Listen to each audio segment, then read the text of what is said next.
On my way through to Queensland, I'm here in the beautiful the Lagoon on a beautiful day, catching up with Nathan Turnbull. Firstly, Nathan, thanks for joining me. No worries, mate. Thank you. Sunday afternoon, so I really do appreciate it. But I just thought I'd take the opportunity while I was travelling through, after watching Better Be the Best on Wednesday night at Bathurst, just light the track up.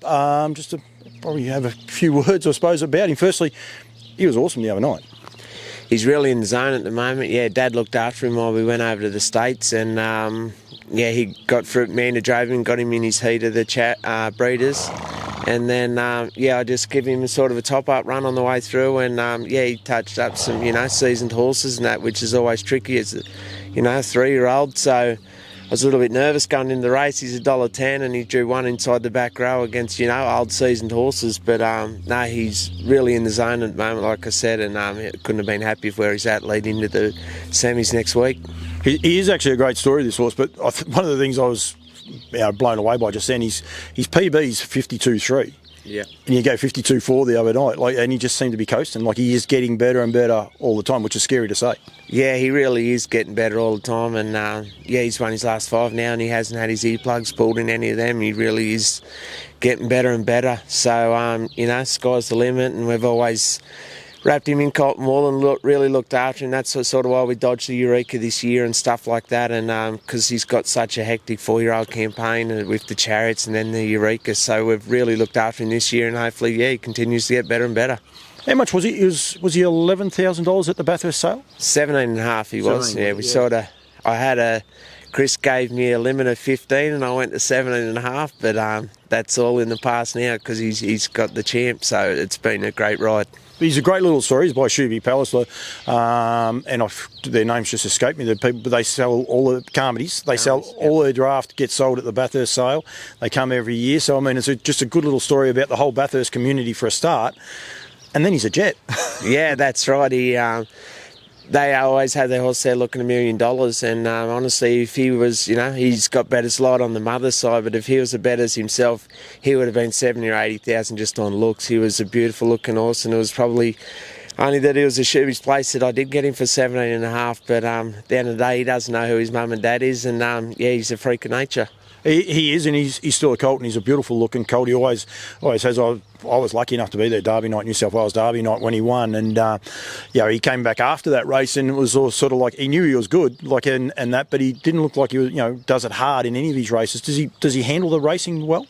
He actually probably handles it better than not. Like the more you race him, the better he gets, and that night there, he was just completely in the zone and off his head. He was fit as a fiddle, and he had to be. We had a bit of a tired run early with the horse inside us, kicking the wheel and bolting, and made us all do a little bit too much work than we wanted too early, but he still had the guts to kick up and win, so it was an amazing night we'll never forget. It was one of the great drives too, and a little bit because of the backstory, because Steve's never won a Derby, and he told you that week that he'd never actually won one, and then you've got all this going on underneath you and you're thinking, oh no, I'm not going to win one either. Yeah, that's right. There's as much as there was no pressure, Chris is awesome as an owner with him, and and Dad and all of that. He's the first person I go pick his brain if I need to. But Dad said, I've never won a Derby. I said, that's not helping with me nerves a real lot. And he just laughed, and as it was, we got the job done. And it's a very special ride we're on at the moment. That was a great family night because you just won the Oaks as well.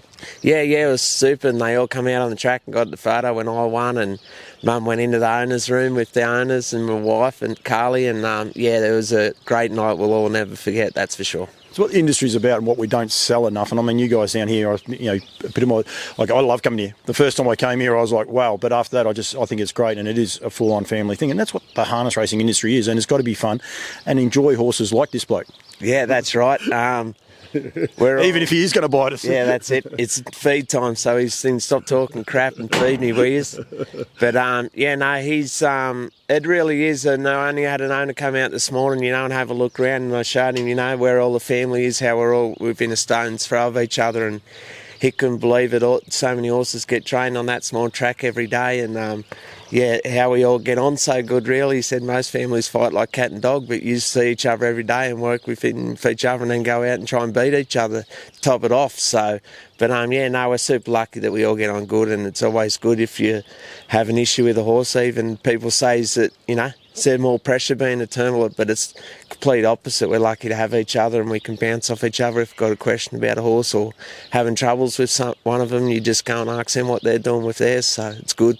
I reckon in this day and age where people put in big tracks and hill tracks and all the rest, ring the guys, but come and have a look. And you can train a horse anywhere if you know what you're doing and look after them the right way. Yeah, well, that's it. I guess the proof's in the pudding a little bit. Plenty of winners come off this track every year, and it's a little 550 metre circle really with not many straights in it, but a good way to look at it is if they can get around it, they usually can get around anywhere. You had a Derby and an Oaks winner on the same night come off the same track, so don't worry about that. What is the go with him? What are your main aims, like your Breeders' Challenge obviously, but what do you do with him for the rest of the year after that? Yeah, definitely the Breeders' Challenge over the next couple of weeks, and then we'll look to, wrap him up in cotton wool again for a couple of weeks, and even if we can give him a week off in the adjustment place in town, and then work backwards probably from the chariots and make sure we've got, all the groundwork in before that. And then obviously, the Eureka as well. So they'll be his probably real big main aims, and, pick off a couple on the way as well, hopefully. But they're definitely the two big ones next year that we're aiming for. And like I said, he'll tell us what he's ready for and what not. If he comes out and keeps going to the next level, wherever, you go. If he was happy, if you were lucky enough to win the chariots or something, you get invited to Miracle Mile and stuff. So there's a lot of, it's an exciting year ahead, that's for sure. So, but that's what we'll be aiming at. No, it definitely is. I think that's March. So, I mean, that'll come around pretty quick. It's only, 6 months away and you've got a month still of racing to do. So it won't be that long to be on your doorstep, will it? No, that's right. And that's why this year I was more than happy to give him, after the Gold Crown, we give him a real good long spell. He had near 3 months off, which was super, and I think it's been proven because, like I said, he's come back and he hasn't had the earplugs pulled since that night. So sometimes time's the best thing for these babies, just to, fully grow and everything. And like seen on Wednesday night, he's right at the top of his game at the moment. You got a full team, 30 horses, I think you said to me there. You love the game?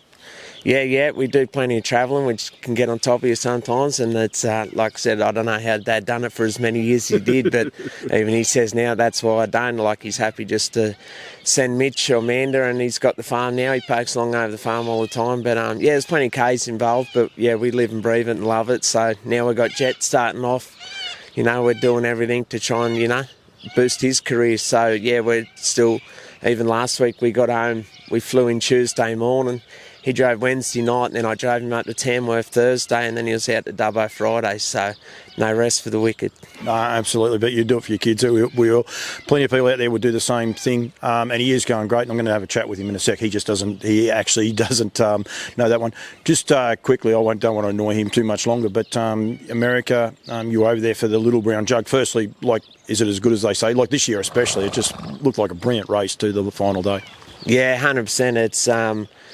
If it's not on your bucket list as a trotting person, it should be, because it's just amazing to see him race twice in one day. Like the winner of the Jug, he ran 49 twice in one day, like around an 800 metre track. It's a spectacle in itself, though. Just, the race will finish, and as they're going across the line in the back straight, the next race is coming out, warming up, water carts. Like there's 2 water carts, 3 draggers, and about 16 horses on the track warming up all at one time. So you wonder how you don't hear more than crashing into each other, really. But right, battery went flat, but you were just saying then that you snuck up to the Mohawk Millions and were able to see TCI in the flesh. It must be a great meeting, that meeting in Canada.